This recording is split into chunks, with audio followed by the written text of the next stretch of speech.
আস্তে আমিন বলেন, আমার অনুরোধ। এটা বারবার আমরা দেখি, জোরে আমিন বললে মসজিদতে বের করে দেয়, রফাদাইন করে মসজিদতে বের করে দেয়। হানাফি মসজিদ, কেউ জোরে আমিন বলতে পারবেন না, আল্লাহর গজব আসুক। মসজিদ হানাফি না মুসলমানের? মুসলমানের। মুসলমানের হানাফি মসজিদ হয় নাকি? না। যারা আল্লাহর দিনকে ভাগ করে, এটা হানাফি মসজিদ, শাফি মসজিদ, আহলে হাদিস মসজিদ, আল্লাহ কোরআনে বলেছেন নবীর সাথে তাদের কোনো সম্পর্ক নেই। রফাদাইন করলে মসজিদে বের করে দেবে, কিন্তু সুদখোর, ঘুষখোর, মুখ দিয়ে বক বক করে দুর্গন্ধ বেরোয়, তাদের কিন্তু মসজিদে বের করে না। আবার যারা জোরে আমিন বলবে তারাও বড় মুশকিল।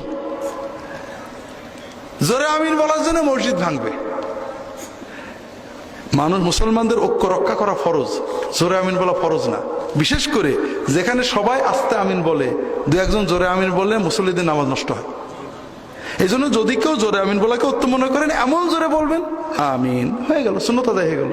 আর আপনি যদি নফসের ইবাদত করেন যে মুসলমানদের শিখাবো যে আমি বিরাট কিছু হইছি, সেটা আমার কিছু বলার নেই।